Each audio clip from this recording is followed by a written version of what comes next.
Yo, in this video, I'm going to be talking about releasing on bigger record labels, but really just releasing on record labels in general, as well as if it's worth it and what the process is like, what to expect, and also just what that means, because I started the Ambition project a few years ago and I had a crazy 2025. I went from no tracks released to having 4 tracks on 4 different record labels, one of them being my dream label, and those labels were Sleeveless Records, Gravitas Recordings, Cyclops Recordings, Spire Hire. So it was an insane year for me. It honestly caught me off guard. It wasn't on my New Year's resolution last year to do that, but I learned a lot in the process.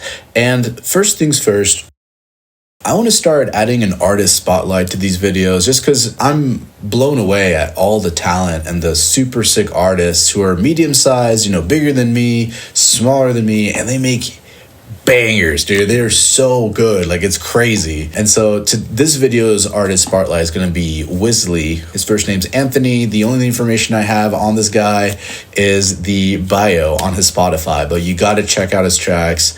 My personal favorite is G Wobble. You got to listen to it, and you let me know what's your favorite track from Wisley.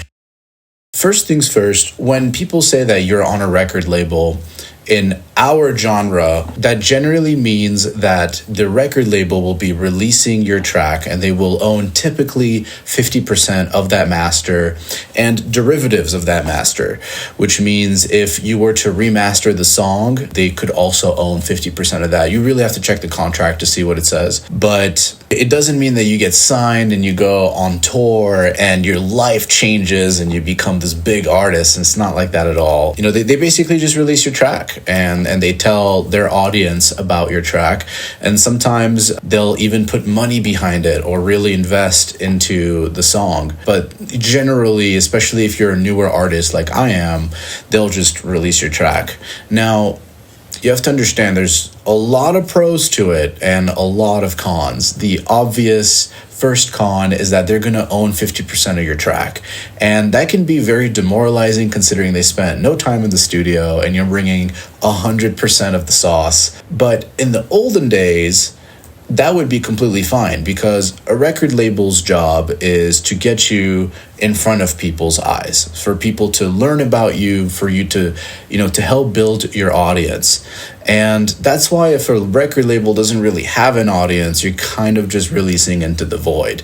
For them to take 50% of your song when, they release it and you literally just get 1,000 streams, is kind of messed up, honestly, because they're not doing anything. The purpose of a record label releasing your song is for you to get exposure at the very least. So considering that what blows up your track is really one of a few things.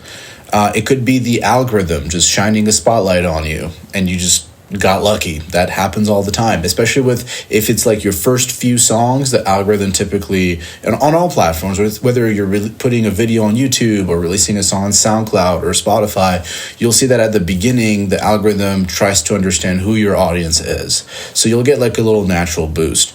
So whether it's that or it's just great marketing and some luck, or if it's the old school way of just putting tons of money and having a really solid marketing strategy, those are the things that are going to blow up your track. If a big record label says, hey guys, we're releasing this track, it's awesome, you're probably still just going to have a few thousand streams and that's it. And that's kind of just the norm. And it's called, transitioning a listener from one platform to the next is really difficult.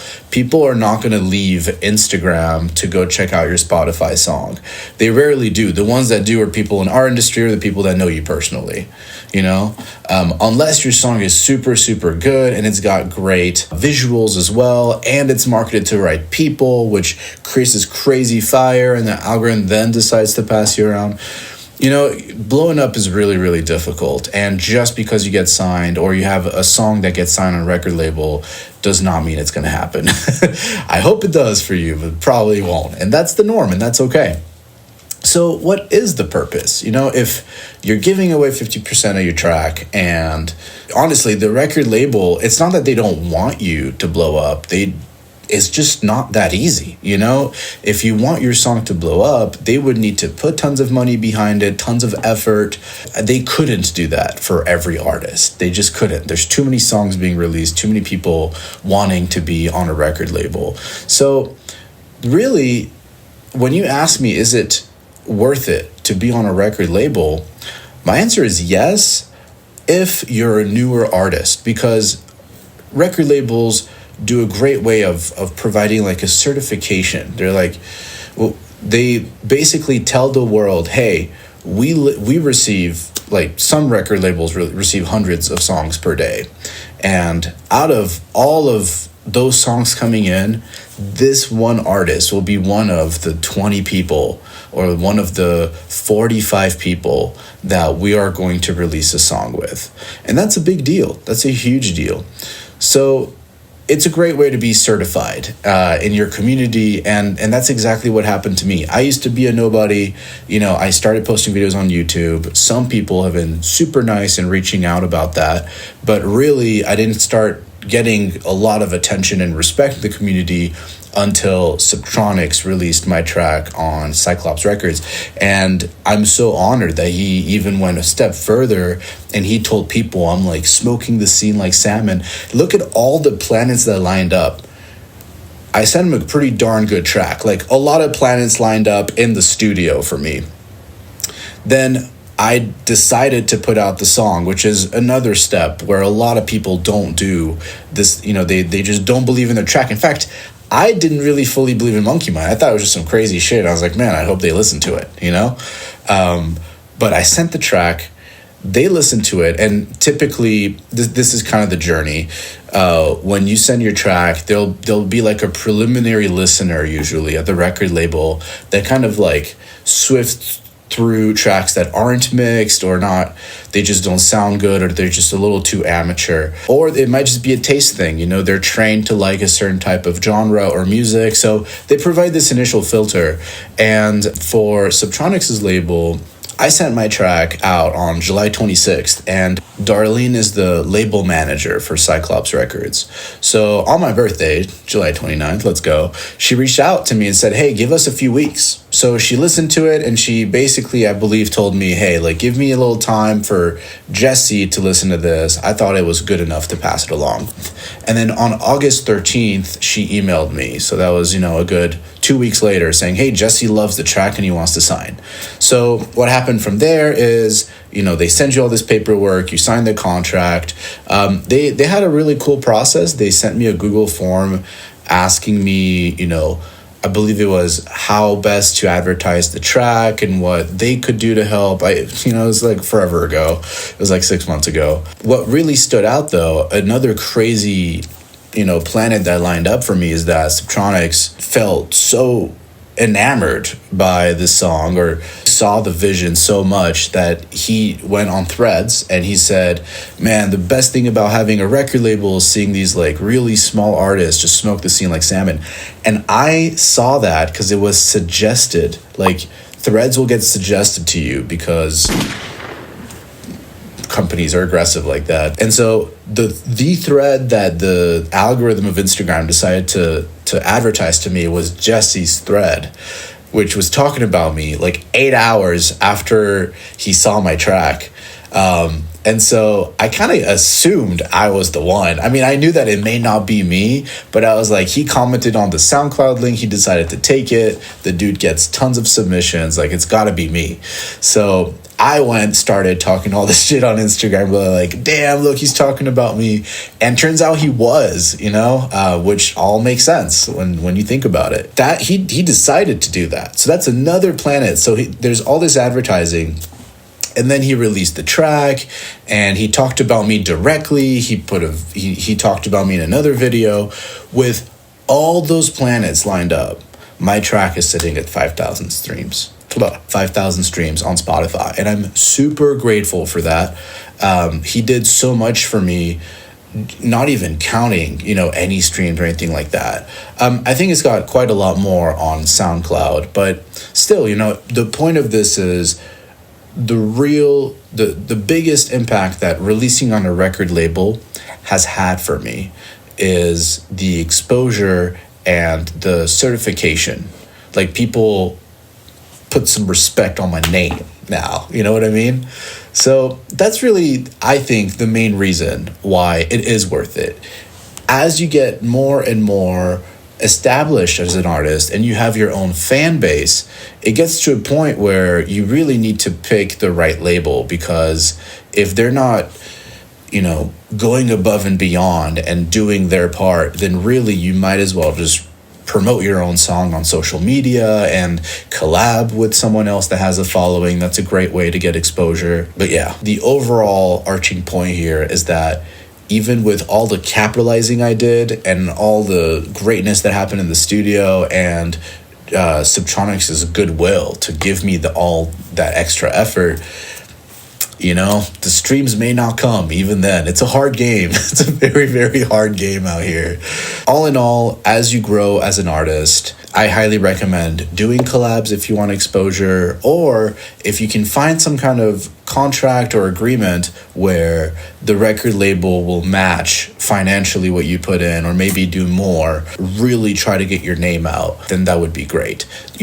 For me, I entered the game with no leverage. I'm a nobody. For me, I'm like just grateful to be on a label. Like, I don't care, and also I'm not doing it for all that. I do it because I love the music, and that music is also a medium to meet other people. That's kind of all led me to finally launch the first music retreat. It's going to be Friday, June 12th. Everyone's going to come around 6 p.m. and it's going to go all the way until Sunday, June 21st at 6 p.m. So it's about 10 days. Essentially, think of it as like a sleepover where it's just all about you. We work on your tracks every single day. You're getting advice from the other people that are attending. We're going to have one-on-one sessions. They'll actually start before. It's all part of the package. They'll start before you come in, and then throughout the trip you'll have tons of one-on-one time with me. There'll be group lessons, and also the experience is very tailored to whatever you think you would want. I love to ask that with people that I work with, like, what do you think you need, and then here's what I think you need. So that's kind of the theme whenever we're working together. Also, it'll come with a hard drive that's waiting for you whenever you come here, and that hard drive will have every single Serum preset and sample that I've pretty much accumulated since I started. It's way more than you need, but if you have it, you're good, that's for sure. So there's some crazy sounds in there, and then some staples, so that's a nice little extra. But really, I think the main thing is that you're going to be meeting great people, making important connections, lifelong friends. That's been my experience every time I go to a music retreat. Like, you make lifelong friends, and you get to escape work. You get to come for 10 days and just focus on what you love and what makes you happy. So highly recommend. If you want more information, you can fill out the Google form, and it's in the description of this video. And once again, it's going to be on June 12th to June 21st. And of course, it's going to be in Crestline, California. So it's right next to Lake Arrowhead, north of all the Beyond Wonderland raves and stuff like that. It's in that little mountain community area. So yeah, just fill out the form and I'll be reaching out and we can get started. Another cool thing about being on a record label is that you do get to build that connection with the label. And record labels will do pop-ups occasionally. So if they're in your city and you've talked to the label manager and you've expressed that you'd love to perform sometime, then you never know. Like, you are now in a different pool of selection than just the normal or the random person. In fact, you could argue that if you're just a random dude sanding songs, like, they might not listen to it. Like, you kind of have to go through the demo submission or meet the label manager in person. Those are like the two main ways to really form that connection with the record label. So you'll get more gigs, and if they like you, and especially if they see that you've got your strategy down, like, that's the most important thing nowadays is, do you know how social media works, and have you proven it through results? That's what labels are really looking for, on top of making really good music. And it's just so crazy how the competition is there. Like, there's quite a lot of people who are really great at social media and they're making really good songs. So it's like, it's just crazy, man. It gets harder and harder every year. So you gotta hit it as hard as you can now before it gets impossible. I've heard a lot of misconceptions about people saying that record labels don't listen to your track. And don't get me wrong, like, it really does feel like that. But They eventually do. If it's like a really poorly managed label, or they're just understaffed, or whatever the reason is, they might not get to your song until like months down the line. Or sometimes labels just close down. They're just not looking for songs. So if you came after the last pick, then yeah, they unfortunately didn't hear it. But for the most part, they do. If you see them releasing people pretty frequently, they'll do it. There's different tiers of release. There's like the big ones where money goes into it. I would assume. I would know. And then there is. It seems like it though, because like they'll have a lot more behind the release. They'll post about the person several times, things like that. So either that, or there's like smaller releases. Like they'll do. I think Aspire Higher does like the single of the week on Tuesdays. So every Tuesday they'll like release some smaller artists, which is so dope. Like that's you have to be super grateful for that, because that's the only way you can even get a foot in the door, So yeah, in conclusion, if you're a smaller artist, most definitely need to get on a few record labels. Unfortunately, humans really need like other people's opinions to be convinced, which is so stupid, because I think music should just stand for itself. But if you do get on a record label, especially if the head of the record label is someone that tours all the time, someone that's literally like on top, he's like one of the biggest dubstep artists out there and super respected, really great person and artist, and he gets tons of submissions. If he approves your track, people like him approve your track, you can, you don't have to prove anything else to anybody. You're good. So that's by far to me the most important thing for a label.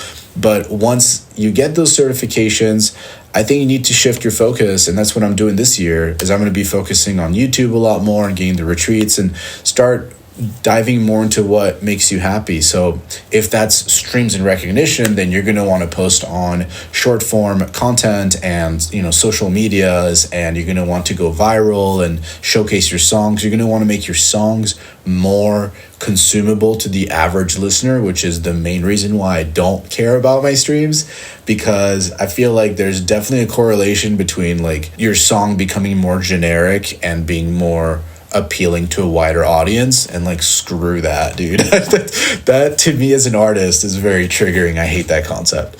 So for me, what matters the most is, now that I got the certification aspect out of the way, which was the whole reason why I went on this journey in the first place, I just wanted to A, respect the music I make and love the music I make, and B, have respect from the community and feel like other people that understand my vision and the genre I love agree that I can make a good song. So once that was achieved, it was this like huge relief, completely cleansed me of all the anxiety and like need to get the journey done.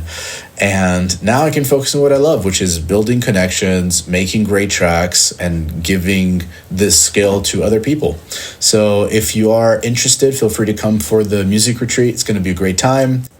If you have any questions, feel free to put them in the comments for anything. And yeah, also definitely help me out with what topics you think I should talk about, because I'm kind of running out here.